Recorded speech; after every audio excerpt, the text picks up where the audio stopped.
நல்லதே நடக்கும். 6லிருந்து 60 வரை.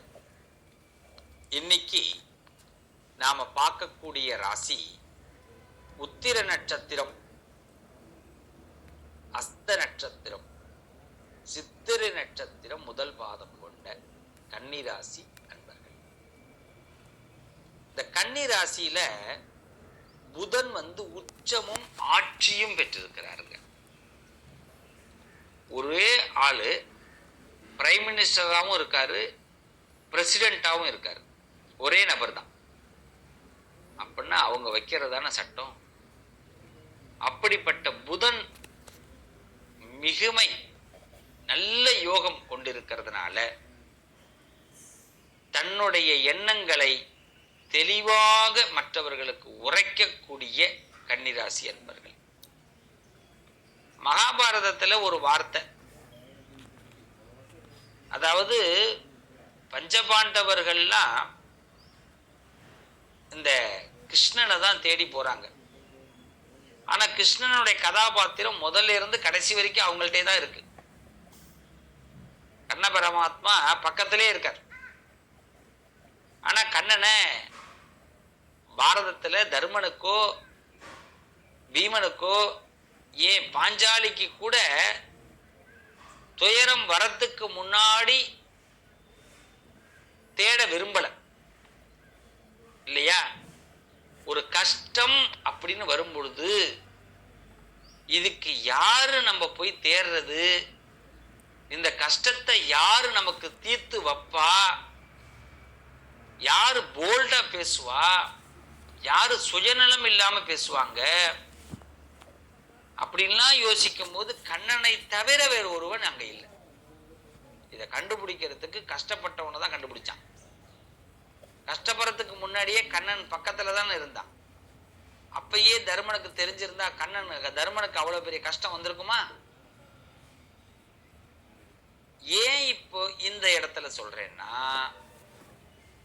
இந்த கிருஷ்ண பரமாத்மாவாக கண்ணபிரானாக கலியுகத்தில் வாழக்கூடியவர்கள் கன்னிராசி அன்பர்கள். உங்களை எல்லாரும் உதாசீனப்படுத்துவாங்க. ஆனா அவங்களுக்கு ஒரு பிரச்சனைனா உங்கள்கிட்ட தான் வருவாங்க.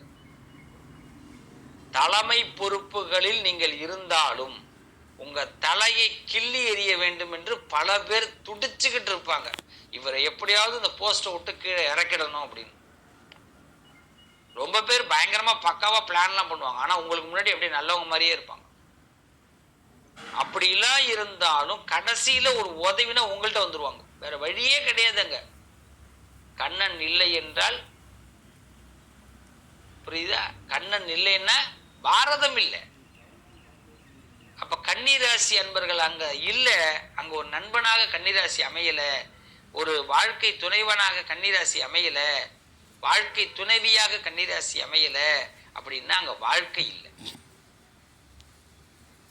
போற்றுவார் போற்றட்டும், தூற்றுவார் தூற்றட்டும், போகட்டும் அனைத்தும் கண்ணனுக்கே, இல்லையா? இதேதான் இப்ப கன்னிராசி. எதை பத்தியும் கவலைப்பட மாட்டோம் ஐயா. எங்களுக்கு தெரியும் இவன் என்னைய சந்தோஷமா பேசுறதுனால இவன் ஒன்னும் எனக்கு பண்ண போறது இல்லை. இவன் இங்க பேசிட்டு அங்க போய் என்னை கண்டிப்பா திட்டுவான். இவன் என்னை திட்டுறதுனால நான் ஒன்றும் குறைஞ்சு போறது இல்லை. நான் செய்யறத செஞ்சுக்கிட்டு தான் இருப்பேன். நான் நல்லது தான் செய்யறேன், கெட்டது செய்யல. அதனால எனக்கு நான் நல்லா இருப்பேன் சார். வயசுல சின்ன வயசுல உள்ளவங்களுக்கு பல்லு வலி வந்துடும் சார். ஆனா அதே கன்னிராசி 70 வயசு 80 வயசா இருக்கும், பல்லெல்லாம் அப்படியே இருக்கும். உடல் நோவு வராது சார். ஆனா மற்றவங்களுடைய எனர்ஜி, காஸ்மிக் எனர்ஜி, மற்றவங்களுடைய எனர்ஜினால கன்னிராசிக்கு சிரமம் ஏற்படுமே தவிர கன்னிராசியால கன்னிராசிக்காரர்களுக்கு சிரமம் ஏற்படாது. ஏன்னா பொறாமப்படாதவங்களே இருக்க முடியாது சார். கன்னிராசியை பார்த்து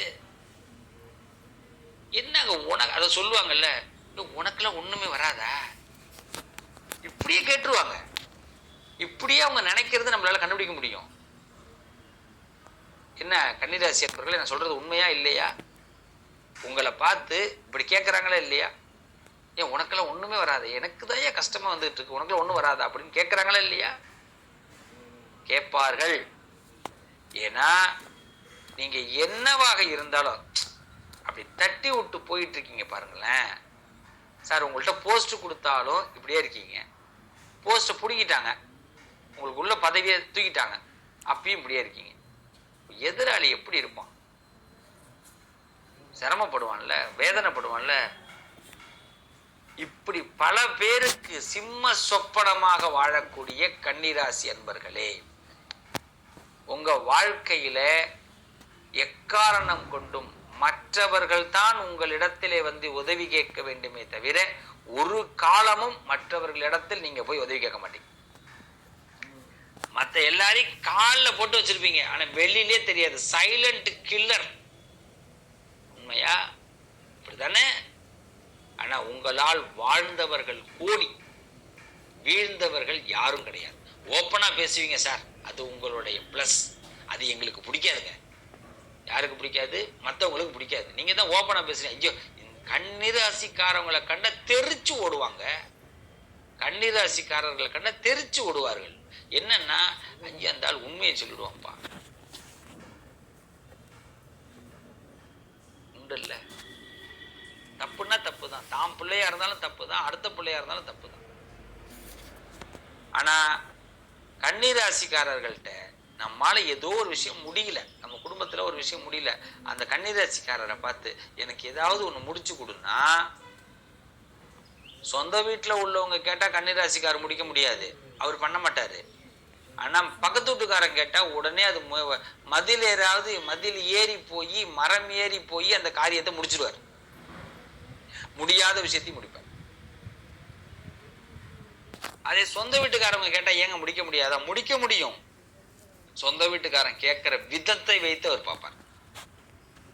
கன்னிராசியில உங்களுக்கு ஒரு தாத்தா இருக்காரு, கன்னிராசியில உங்களுக்கு அப்பா இருக்காரு, இல்ல கன்னிராசியில பிள்ளைங்க இருக்கு அப்படின்னா, அதுகிட்ட தெளிவா அப்படி அப்படி தடவி கொடுத்து அப்படி கேட்டீங்கன்னா உடனே அது செஞ்சிடும். என்ன விஷயத்தை வேணாலும் செய்வாங்க. ஆனா வீராப்பா திமிராஸ் கேட்டீங்கன்னா அங்க பருப்பு வேகாது, அந்த பருப்பு வேகாது. ஏன்னா நான் கண்ணனுக்கே உதாரணம் கொடுத்திருக்கிறேன். கன்னிராசியை எங்க கொண்டு போயிருக்கிற? கண்ணபரமா அந்த கண்ணபிரானுடைய இடத்துல கொண்டு போய் கன்னிராசி வச்சிருக்கிறோம். அப்படின்னா எவ்வளவு பெரிய சூத்திரதாரிகளா இருப்பாங்க. அவங்களுக்கு டெக்னிக்கெல்லாம் தெரியும், ஐடியா தெரியும், யாரை எங்க பேசணும், எப்படி பேசி எப்படி கோக்கணும். அவங்க பேசினாங்கன்னா நீங்க மறுத்து பேச முடியாது. அப்படிப்பட்ட கன்னிராசிக்காரர்கள் இளமையிலிருந்து கடைசி வரைக்குமே தனக்குன்னு ஒரு ஸ்டைலையே ஃபாலோ பண்ணி தான் போவாங்க. அது மாணவ செல்வங்களாக இருந்தாலும் அப்படிதான், கல்யாணமான பிள்ளைகளாக இருந்தாலும் சரிதான், வயதானவர்களாக இருந்தாலும் சரிதான், ஒரே பலன் தான். ஆரம்ப காலகட்டத்தில் தத்தி புத்தி எப்படி குழந்தை முன்னுக்கு வருதோ அதே போலதான் கன்னிராசிக்காரர்கள் முன்னுக்கு வருவார்கள். படாத அவமானங்கள் இருக்காது, படாத அவமானங்கள் இருக்காது. சார் ஒரு சட்டியை தூக்கிட்டு வாழ்க்கையில ஆரம்பிச்சவங்களாம் இருக்காங்க சார். வெறும் ஒரு சட்டியை தூக்கிட்டு போய், வெறும் ஒரு சட்டி தான் இருக்கும், வேற ஒண்ணுமே இருக்காது. இந்த ஜென்டில்மேன் படத்துல ஒரு வசனம் வரும், பைய தூக்கின்னு அர்ஜுன் சார் போவார் ஒரு இடத்துக்கு. அது மாதிரி வெறும் பைய தூக்கின்னு போவாங்க, அவர் அப்பளத்தை தூக்கிட்டு போவார். அப்புறமா அதை கொண்டு வச்சுட்டு அப்புறமா அவர் என்ன செய்யறாருங்கிறது அந்த கதையில வேற விஷயம். ஆனா இவங்க வெறும் பைய தூக்கினே வாழ்க்கையை ஆரம்பிச்சிருக்காங்க. ஆனா இன்னைக்கு சக்சஸ்ஃபுல் பர்சனா இருப்பாங்க. அப்ப முன்னாடி கஷ்டப்படுறீங்களா? கவலைப்படாதீங்க கன்னிராசி அன்பர்களே, நீங்க பிற்காலத்தில் சக்சஸ்ஃபுல் பர்சனா வருவீங்க. ஆனா எக்காரணம் கொண்டு உங்க கௌரவத்தை விட்டு கொடுக்காதீர்கள். கடவுள் உங்க பக்கம் இருக்கார், பெருமாள் உங்கள் பக்கம் இருக்கிறார், நாராயணன் உங்கள் பக்கம் இருக்கிறார். நீங்க எப்பெல்லாம் மனசு ஒரு சோகமா இருக்கு, கஷ்டமா இருக்குன்னா பெருமாள் கோயிலுக்கு போகும், பெருமாளை போய் வழிபாடு பண்ணுங்க. நாராயணா நாராயணா நாராயணான்னு சொல்லிக்கிட்டே இருக்கு. நலமெல்லாம் நலமெல்லாம் உண்டாக நாராயண வழிபாடு அவசியம். நாராயண வழிபாடு பண்ணோம்னா நலம் எல்லாம் உண்டாகும். அது எல்லா நாளும் உண்டாகும். அப்ப அப்படி அந்த பெருமாளை பிடிச்சிங்கோ, என்ன காரியம் உங்களுக்கு வேணும் நடக்கும். ஏன்னா புதன் உச்சமும் ஆட்சியும் பெற்றவர்கள். லௌகீகவாதிகள் எல்லாத்தையும் பார்க்கக்கூடிய எல்லா விஷயமும் உங்களுக்கு தெரியும். ஒரு டிக்ஷனரி, ஒரு மினி டிக்ஷனரி, அதுக்குள்ள என்ன சொல்ல போன டிக்ஷனரி கூட பழைய வார்த்தை. நீங்க மினி கூகுள் டிக்ஷனரியில கூட அது பழைய வார்த்தை, புதுசா சொல்லுவோம், ட்ரெண்டிங்கா பேசுவோமே. கன்னிராசி மினி கூகுள். என்னையா கூட புகழ்ச்சியா இருக்க, கண்ணன்ற டிக்ஷனரிங்கிற கூகுள்ங்கிற. உண்மைதான், உண்மைதானே சொல்றோம். எங்க போய் சொல்றோம்? உங்களை கண்டு மிரள்றானா இல்லையா? மற்றவர்கள் மிரள்றாங்களா இல்லையா? சார் உங்களை பத்தி நேரடியா கூட கமெண்ட் பண்ண மாட்டான் சார், வெளியில போன பிறகு தானே கமெண்ட் பண்றான். கையை ஓங்கி அடிக்க வந்தா கூட அடிக்க மாட்டான்.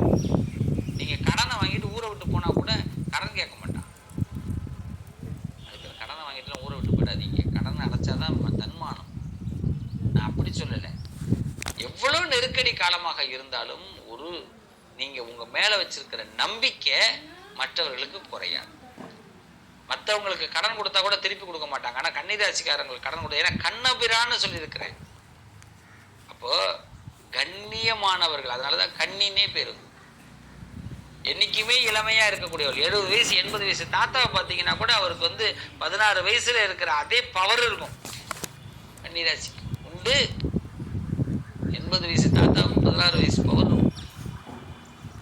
ஒரு அம்மா ரொம்ப உடல் ரீதியா ரொம்ப முடியாதவங்களா இருப்பாங்க, ஆனா மன ரீதியா தெளிவா இருப்பாங்க. அவங்க கன்னிராசியில பிறந்திருப்பாங்க. ஹையர் பொசிஷன், நல்ல பொசிஷன்ல இருப்பாங்க, அவங்க கன்னிராசியில பிறந்திருப்பாங்க. கன்னிராசிக்காரர்கள் ஒருத்தவங்க இருந்தா போதுங்க, பல கும்பாபிஷேகத்தில் நடத்தலாம், பல நல்ல விஷயங்களை நடத்தலாம், நல்ல சீக்கிரட்டா சில ஐடியாலாம் கொடுப்பாங்க. இந்த ஐடியாலாம் வரும், ஆனால் பயன்படுத்திக்கணும். வீட்டில் கன்னிராசிக்காரங்களை வச்சுக்கிட்டு கஷ்டப்படாதீங்க. அவங்கள பயன்படுத்துங்க, அவங்களுக்கு முன்னுரிமை கொடுங்க. அப்போ இன்னும் மகிழ்ச்சி ஏற்படும். இப்படி வாழ்க்கை நடக்கும். இளமை வாழ்க்கை நல்லா வரும். திருமண வாழ்க்கை எதையுமே கேர்ஃபுல்லாக, அது கேர்லெஸ்ஸாகவே எடுத்துப்பாங்க. அவங்களுக்குன்னு எதையும் ஒரு பெரிய அளவு எடுத்துக்க மாட்டாங்க. ஆனால் எல்லாமே தானாகவே கைக்கூடி வரும்.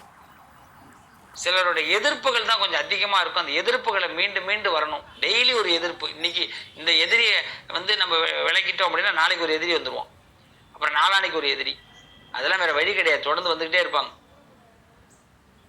அவன் எதிரியாகவும் இருப்பாங்க. ஆனால் கடைசி நேரத்தில் கண்ணீர் அவன் அடிக்ட் ஆகிடுவான். பயப்படாதீங்க, அடிமை ஆகிடுவான். நீங்க சொல்றது தான், உங்கள்கிட்ட தான் வந்து ஆகணும். மற்றவங்க எல்லாம் அசந்து போற அளவுக்கு தான் நீங்க என்னைக்கே இருப்பீங்க. எதையுமே ஆசைப்படாதவர்கள் அடிக்க உண்டு.